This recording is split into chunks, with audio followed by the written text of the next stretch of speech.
Hello friends. तो आज हम सीखेंगे कि हमें पीएचपी ही क्यों अपनी फ़र्स्ट लैंग्वेज रखनी चाहिए। मतलब हमारे पास ढेरों ऑप्शंस है। आप देखते हैं कि हमारे पास जावास्क्रिप्ट है, हमारे पास जावास्क्रिप्ट के अलग अलग फ्रेमवर्क्स हैं, सब कुछ है हमारे पास, अलग अलग डिफरेंट प्रोग्रामिंग लैंग्वेजेस।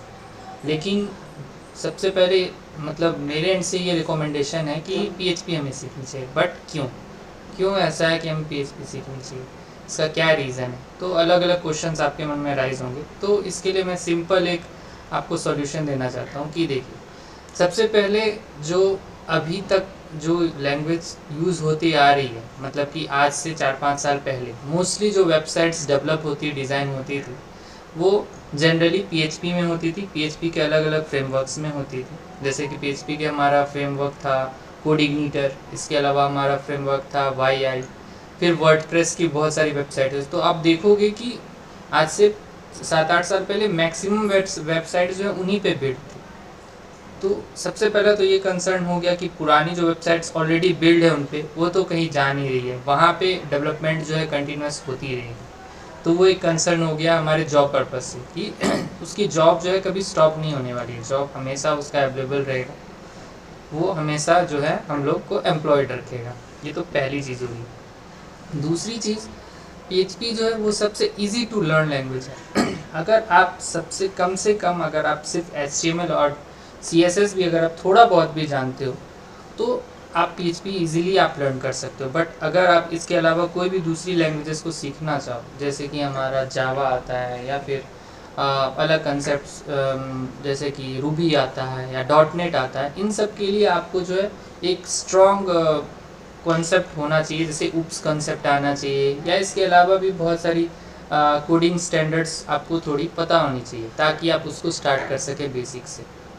और ये बहुत इजी टू लर्न है, इसमें आपकी बेसिक्स की उतनी ज़रूरत है नहीं।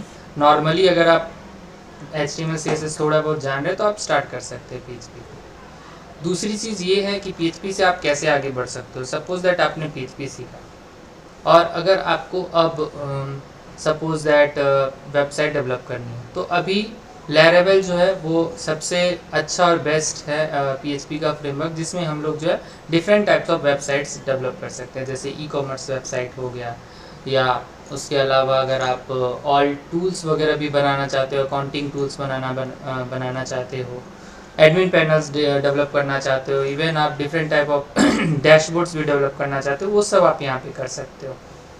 इसके अलावा आप अगर शॉपिफाई, आपने सुना होगा शॉपिफाई, जिसमें हम लोग जो है शॉपिंग करते हैं, तो वहाँ पे आप अगर प्लगइन्स डेवलप करना चाहते हो तो वहाँ पे भी आपका ये पीएचपी एंड लैरावेल काम आ जाता है। तो इस तरीके से क्या है कि डिफरेंट डिफरेंट यूज़ केसेस हैं। तो हम लोग इसको स्टार्ट करेंगे लर्न करना। तो सबसे पहले मैं आपको बता दूं कि यहाँ पे जो है हमारे पास पीएचपी का लेटेस्ट वर्जन है, अभी 8.2 चल रहा है। तो हम लोग जो है लेटेस्ट वर्जन को सीखेंगे। इसके अलावा बीच बीच में अपने डिफरेंट वर्जन्स को भी चेकआउट करेंगे। तो हमारा सबसे पहले स्टार्ट करने का पीएचपी ये है कि हमारे पास एक कोड एडिटर होना चाहिए। तो कोड एडिटर हमारे पास 3 मैं लेके चलता हूँ, 3 मैं रिकमेंड करता हूँ। एक तो VS कोड हो गया, आप VS कोड या तो इंस्टॉल कर लो। ये डिफरेंट टाइप ऑफ लैंग्वेजेस के लिए काम आ जाता है आपका, ठीक है, आप इनको इंस्टॉल कर सकते हो। इसके अलावा आपका दूसरा जो कोड एडिटर है वो है सबलाइम टेक्स्ट। सबलाइम टेक्स्ट आप इजीली स्टार्ट कर सकते हो। सबलाइम टेक्स्ट में यहाँ पे भी आप को ज़्यादा प्रॉब्लम नहीं आएगी पीएचपी की कोड करने में। और उसके बाद जो पीएचपी का अपना पीएचपी स्टॉर्म है, ठीक है, ये आप कर सकते हो। बट ये जो है आपका ये पेड है, तो इसके लिए मैं आपको बोलूँगा कि आप VS कोड या सबलाइम टेक्स्ट के साथ जाओ। अगर आप और अच्छा और बेटर चाहते हो तो आप पे करके ये भी ले सकते हो पीएचपी स्टॉर्म का, ठीक है। तो इन 3 कोड एडिटर में से आप कोई भी एक ले लो। इसके अलावा मैं आपको रिकमेंड करूँगा कि आप कोई भी एक टर्मिनल के यूज टू हो जाओ।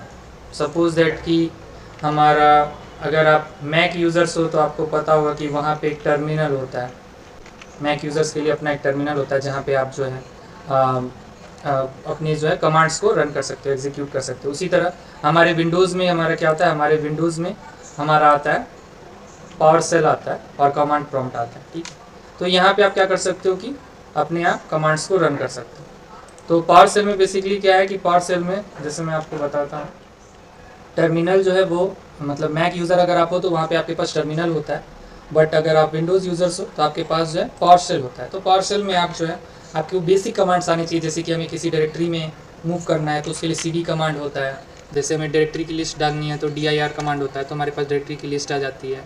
इसमें से सपोज दैट मुझे म्यूज़िक में मूव करना है तो cd म्यूज़िक में हम लोग मूव कर सकते हैं ऐसे करके। जैसे एग्ज़िट करना है तो cd डबल डॉट एग्ज़िट कर सकते हैं, ठीक है। इस तरीके से हम छोटे मोटे जो कमांड्स होते हैं जो एग्जीक्यूट करने हमें आने चाहिए, तो हम लोग ये सब अगर छोटे मोटे कमांड्स अगर एग्जीक्यूट कर सकते हैं तो we are ready to go. इसके बाद हमें और ज़्यादा चीज़ डीप डाउन इसमें हम धीरे धीरे जाते रहेंगे जैसे जैसे हम कोर्स को आगे बढ़ाएंगे। और इन चीज़ों के अलावा टर्मिनल हो गया, हाँ, और मैं आपको बता रहा था कि सपोज़ दैट आपने अगर आप यूज़ कर रहे हो विंडोज़, तो विंडोज़ में क्या है कि पावरशेल तो है ही, और इसके अलावा आपको PHP इंस्टॉल करने के लिए आपका एक ये आता है सॉफ्टवेयर आता है जैम्प जिसको बोलते हैं। तो जैम्प में क्या होता है कि हमें बनी बनाई दो चीज़ें मिल जाती है, जहाँ पे अपाचे होता है जो हमारे PHP कोड को रन करने में हेल्प करता है, यहाँ पे हमारी PHP कोड रन कर जाती है, और इसके साथ हमें MySQL भी आ जाता है जो हमें डेटाबेस में आगे यूज़ होगा, तो हम लोग इसको भी इंस्टॉल कर सकते हैं। उसी तरीके से हमारे पास जो मैक होता है, मैक में हम लोग ब्रीव से हम लोग क्या करते हैं, सबसे पहले हमको ब्रीव इंस्टॉल करना होता है, होम ब्रीव। तो होम ब्रीव जो है ये कमांड आता है आपका, इस कमांड को कॉपी करके आप अपने मैक में जो है पेस्ट करोगे तो ये होम ब्रीव इंस्टॉल हो जाएगा। उसके बाद आपको जो भी पैकेज इंस्टॉल करना हो, सपोज दैट हमें PHP इंस्टॉल करना हो तो ब्रीव इंस्टॉल PHP, यहाँ पे आप लिखोगे wget की जगह तो PHP का आपका लेटेस्ट वर्जन इंस्टॉल हो जाएगा। तो इस तरीके से आप जो है अपने मैक में भी कर पाओगे।